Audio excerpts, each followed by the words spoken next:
शांभवी नाम इसलिए दिया कि शांभवी एक क्रिया है और शंभु यानी शिव शंभु स्वयंभू एक ही ऐसे महादेव हैं जिनके बचपन का कोई उल्लेख नहीं। एक ही ऐसे महादेव हैं, बाकी सारे देवी देवताओं के बचपन का उल्लेख है। बचपन में कैसे थे, पिता कौन थे, क्या क्या किया, कहाँ गए, सारा है। लेकिन एक महादेव हैं जिनके बचपन का कोई उल्लेख नहीं। क्यों नहीं? क्योंकि वो है ही नहीं। जब वो है ही नहीं तो बचपन कहाँ से? वो तो नित्य वर्तमान है। वो तो नित्य वर्तमान है, सदा सदा से हैं, सदा सदा हैं और सदा सदा रहेंगे। तो इसलिए उनका बचपन नहीं, कोई किस्से कहानी नहीं। ठीक है, सारी किस्से कहानी वो कहते हैं कि मैं ही देता हूं, मैं छीन लेता हूं। वो कह रहे हैं, साफ साफ कह रहे हैं कि मैं ही अच्छा कर देता हूं, मैं ही बुरा कर देता हूं, मैं लिख देता हूं, मैं मिटा देता हूं। इसीलिए कहा भोलेनाथ। इसीलिए जब भोलेनाथ वरदान देके फंस जाते हैं तो शिव जी को बचाने के लिए कौन आता है भोलेनाथ को? विष्णु जी। कि भैया ये तो फंसा दिया इन्होंने वरदान देके। इन्होंने वरदान दिया और सबको फंसा दिया। अब सारे राक्षस दानव मिल करके देवताओं की कुटाई कर रहे हैं उसी वरदान से। तो फिर आते हैं छलिया। छलिया रूप जो है, रूप वो भी शिव का ही है। तो समझने वाली बात है, ध्यान देना, भ्रम में न रहना। अलग अलग कुछ भी नहीं है, रूप हैं, रूप हैं। वो भी शिव का ही रूप है। ब्रह्मा विष्णु महेश है एक ही माया। ठीक है, माया एक ही है, एक ही जगह से पैदा हुई। कैसे? शिव से शक्ति, शिव से शक्ति का जन्म हुआ। जन्म एक शब्द है, हम घटना बता रहे हैं, घटना है ये। क्योंकि आप वही बात भाषा समझते हो तो भाषा हमको वही प्रयोग करनी पड़ेगी, नहीं आपके समझ से बाहर हो जाएगी। अनुभव में कुछ और है, जो हम आपको बोल रहे हैं शब्दों में, एक्चुअल में ये अनुभव में कुछ और है।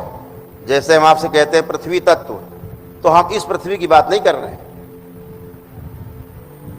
जिनसे पृथ्वी का निर्माण हुआ है, हम उस तत्व की बात कर रहे हैं।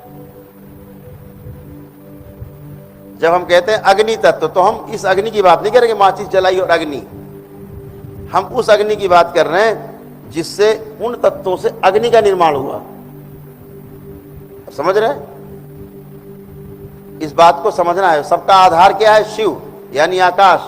आकाश से निर्माण हुआ वायु का, वायु से अग्नि का, अग्नि से जल का और जल से पृथ्वी का। यानी आकाश सबका होने का आधार। जब वायु बनी तो इसमें आकाश के गुण मौजूद हैं वायु में, और जब अग्नि बनी तो इसमें आकाश और वायु के गुण मौजूद हैं अग्नि में, और जब जल बना तो इसमें आकाश, वायु और अग्नि, इन तीनों के गुण मौजूद हैं। तो हम जब तत्व की बात करते हैं तो समझने के लिए बात करते हैं कि पृथ्वी तत्व है ये, और ये तत्व है और वो तत्व है। लेकिन जरा अनुभव में कुछ थोड़ा सा आप अनुभव कर पाएंगे जब आगे, तो आपको सब पता लगेगा कि क्यों कहा है महर्षियों ने कि बताया नहीं जा सकता शब्दों में। उनकी अपनी हिचक रही है कि बताने में कुछ फर्क पड़ जा रहा है, कुछ अंतर पड़ जा रहा है, इसलिए वो भ्रमित होते रहे कि हम सत्य नहीं बोल पा रहे हैं। और सत्य को तब समझा जा सकता है कि हम यहां बैठे, आप यहां बैठे, समझ रहे हैं। अभी हम यहां बैठे, आप वहां बैठ जाओ 1 किलोमीटर ऊपर, तो बात नहीं समझ में आएगी। या आप यहां बैठे रहो, हम चढ़ जाएं जरा 1-8 किलोमीटर ऊपर बैठ के बोलें आपको, बात नहीं समझ में आएगी। जब तक बराबर से बात का मंच ना हो, बात समझ में आती नहीं। समझने के लिए शब्द जो है सूचना के लिए है, केवल सुनने के लिए, क्योंकि शब्द ही शुरुआत है। इस पूरे पृथ्वी पर, पूरे ब्रह्मांड में जो रचना हुई पहले शब्द से ही हुई, पहला शब्द ही है, ध्वनि है, ठीक है ना। तो इस पे आपको समझना है कि शिव से शक्ति का जन्म हुआ और शिव और शक्ति से विष्णु नाम की एनर्जी का जन्म हुआ। जब हम शिव कह रहे हैं तो एक एनर्जी है होने का आधार, विष्णु कह रहे हैं वो की एनर्जी है, हम ब्रह्मा कह रहे हैं वो की एनर्जी है, अलग अलग फॉर्म में लेकिन है एनर्जी। लेकिन आधार कौन है? तो शिव सबका। तो शिव से जन्म हुआ शक्ति का, मां जिसे कहते हैं, क्रिया होते हुई दिख रही है ना। तो शिव से शक्ति का जन्म, शिव और शक्ति से विष्णु का जन्म, फिर विष्णु से मां महालक्ष्मी का जन्म, फिर विष्णु और महालक्ष्मी से ब्रह्मा का जन्म, ऐसे ब्रह्मा से फिर सरस्वती का, ऐसे क्रम है। तो कहां पहुंचे पीछे जाकर के? सब शिव से ही निकले, शिव में ही हैं और शिव में ही समाये हुए हैं। सब कुछ शिवमय है, सब कुछ, और वापस जाके शिव में ही मिल जाना है, ठीक है।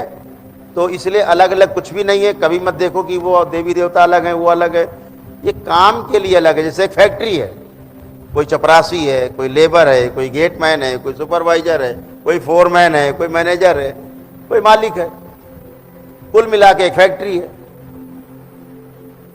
कुल मिला के एक फैक्ट्री है, काम कर रही है, उसकी एक बैलेंस शीट है। तो ऐसे ही सब एनर्जी हैं, सारी एनर्जी का अपना अलग अलग काम है। चपरासी का काम मैनेजर नहीं कर सकता, मैनेजर का काम सुपरवाइजर नहीं कर सकता, ऐसे सबके काम अलग अलग हैं। शक्ति का मतलब क्रियाशील है, क्रिया है, क्रिया हो रही है, अलग अलग सबके पावर्स है। तो अपना रोल ढूंढ लेना है कि हमारा रोल कहाँ पर है। तो भ्रमित नहीं होना है कभी, देवी देवताओं के मामले पर कभी भ्रमित नहीं होना है। जब आप कहते हो ना मूर्ति रखी है, तो मूर्ति रखी है ना, तो मूर्ति में क्या है कि प्राण प्रतिष्ठा, सुने हैं ना आपने प्राण प्रतिष्ठा?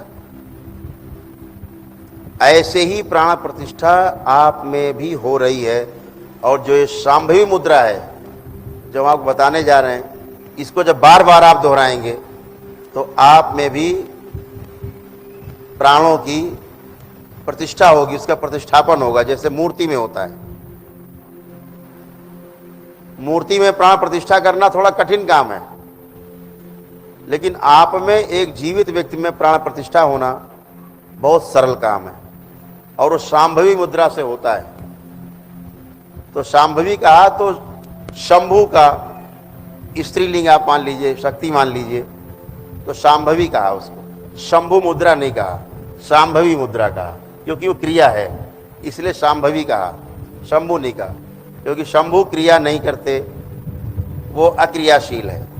तो शांभवी मुद्रा क्या है कि किसी भी आराम वाली मुद्रा में बैठना है, श्वासें ना तो बहुत खींचनी है, ना बहुत अंदर भरनी है, ना बाहर बहुत निकालनी है।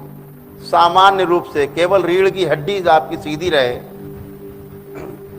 और आंखें ना बंद करनी है और ना खोलनी है। जैसे उन्मनी मुद्रा में आंखें खोलनी थी, ऊपर देखना था बलपूर्वक और बीच में देखना था बलपूर्वक, ये उन्मनी मुद्रा है। लेकिन शांभवी मुद्रा क्या है? ना तो आंखें खोलनी है और ना ही बंद करनी है। जैसे शिव के नेत्र देख रहे हैं पीछे, पीछे देखिए, ये शांभवी मुद्रा है। ये जिस मुद्रा में बैठे हैं ये ही शांभवी मुद्रा है। यही मुद्रा देख रहे हैं आप स्क्रीन पे देखिए, देखिए ये मुद्रा आप देख रहे हैं, आधी खुली है और आधी बंद है, अर्धमीलित नेत्र हैं, आधे खुले हुए आधे बंद हैं। लेकिन कहां देख रहे हैं वो? मध्य में दिख रहा है कि मध्य में देख रहे हैं। तो क्या करते? धीरे धीरे धीरे एक ही उसमें बैठे रहते हैं, श्वास ना तो लेते हैं ना छोड़ते हैं, जैसे आ रही आने देते हैं, जा रही जाने देते हैं, सामान्य बैठे रहते हैं। धीरे धीरे श्वास की लंबाई छोटी होती जाती है जितना आप ध्यान करते हैं। तो बैठे और ज्ञान मुद्रा में बैठे, तो मुद्रा का अपना महत्व है। ये अग्नि है, अग्नि का हमारा प्रतीक है। अंगूठा ये वायु का है, ये अग्नि और ये वायु, ये आकाश, ये जल और ये पृथ्वी। ऐसे 5 जो उंगलियां हमारी हैं, पांचों अलग अलग प्रतीक है। किसका? अंगूठा अग्नि का प्रतीक है, ये आपकी दूसरी उंगली बगल वाली ये वायु का प्रतीक है, तीसरी आकाश का प्रतीक है, सबसे बड़ी उंगली है आकाश, चौथी जो आपकी उंगली है आपकी आराम का, ये बोली जाएगी जल का प्रतीक है, और अंतिम सबसे छोटी आपकी छुंगलियां कहते हैं जिसे, ये पृथ्वी का प्रतीक है। तो ऐसे हम जिसके साथ अंगूठे को लगाते हैं, ऐसे लगाते हैं तो चीजों को बढ़ा देती है, ठीक। हम ऐसे लगाते हैं तो घटा देती है, ऐसे लगाया तो चीज बढ़ जाती है। क्या बढ़ गया? वही तत्व जो इसमें है अग्नि के साथ मिलके, और ये तत्व बढ़ने लगेगा, ठीक। घटाना है तो नीचे ले जाते हैं, ऐसे कर लिया घटाने के लिए, ऐसे कर लिया बढ़ाने के लिए, ऐसे कर लिया बढ़ाने के लिए। तो हवन में समिधा डालते हैं ना, तो ऐसे डालते हैं। तो क्या क्या आ गया? अग्नि, आकाश और जल, ऐसे 3।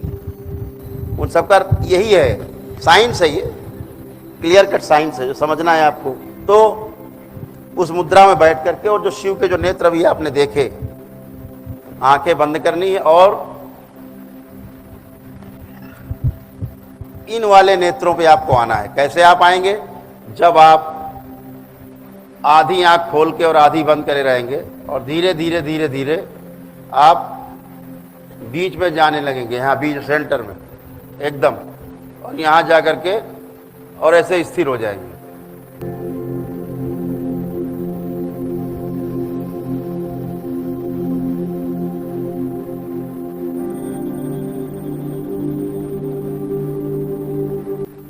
एकदम जितना समय रह सकेंगे आप इस मुद्रा में बैठ सकते हैं। आधी खुली आंखें, आधी बंद आंखें, और देखना कहाँ है? तो बीच में। धीरे धीरे आप लुप्त हो जाएंगे, धीरे धीरे करके देखिए। सामान्य मुद्रा में बैठे, रीढ़ की हड्डी सीधी रहे, गर्दन हल्की सी, चेहरा हल्का सा उठा रहे, नीचे ना रहे, इतना हल्का से उठ जाए कि रीढ़ की हड्डी सीधी बनी रहे सिर तक, और अर्धमीलित नेत्रों से केंद्र में देखना शुरू करें, भूमध्य में। ज्ञान मुद्रा लगी रहे हाथों की।